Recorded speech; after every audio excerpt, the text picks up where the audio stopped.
Like I say, I'd never vote for George Bush Jr., but I don't know George Bush Jr.'s politics. The only thing I know about George Bush Jr. is that guy sniffs cocaine. That's right. Now listen, we cannot have that in the White House. The Howard Stern Show. It's weird with guys who sniff cocaine and then become born again. They don't want anybody ever to have any fun. They were the party animal, but now that they can't. They did it. They're retired. Now nobody else can do it. Everybody has to, conform. All right. A whole bunch of things we got to talk about. I told you the whole Anna Nicole story. I played you all that, and I think we're clear on that. I got a call yesterday from a guy saying, hey, about Prince, we were talking about, hey, gee, too bad Clear Channel, it's a Clear Channel show. It turns out Prince is not a Clear Channel show. Oh, good. It's promoted by AEG Concerts West, who I think is the second largest concert promoter. If I'm wrong, I'm wrong, but I think they're the second largest concert promoter next to Clear Channel. They want people to know they're out there and they're doing their thing. They own the Staples Center. They own the Home Depot Center in L.A. They own the, I don't know, they promoted a bunch of shows, Eagles, Rod Stewart, and now I guess they're involved with Prince, so that makes me feel better about going to see him. I really don't want to support Clear Channel if I can help it. Mm-hmm. Seems You're like going to try to avoid it. Yeah, I mean, it seems like they're all over the place, I just don't dig that company, the way they set me up, the way they put me down, all that stuff. Now that you've contacted a witch. Yeah, I think things are going to change in our favor. So anyway, something's been bugging me, and I know this sounds kind of weird, but bear with me as I explain. Yesterday I read on the air this really great thing from the New York Times. It was a editorial by a guy named Adam Cohen,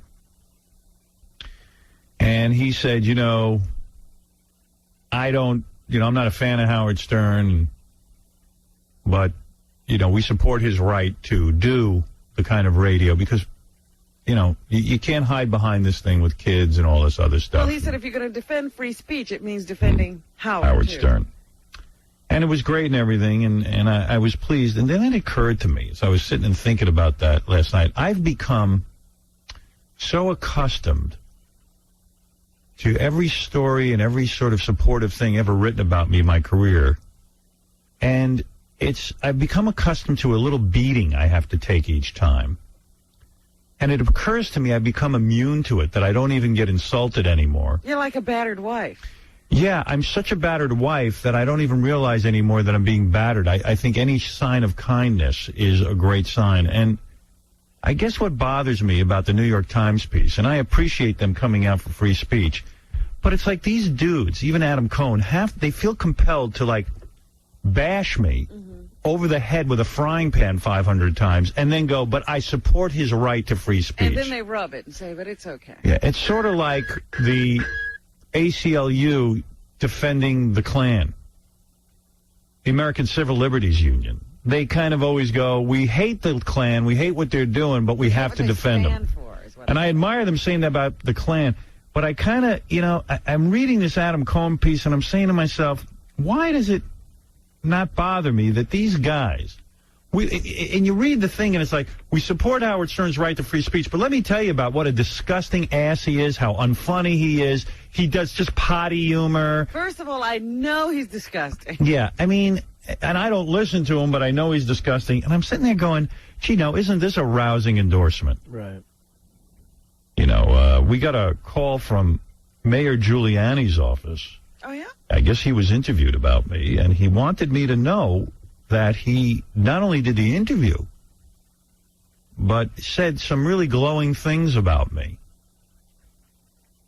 And I think one of the things he said in it, too, is where are all of Howard's political friends in this horrible thing that's going on with him? Because he is selectively being chosen. This enforcement is selective.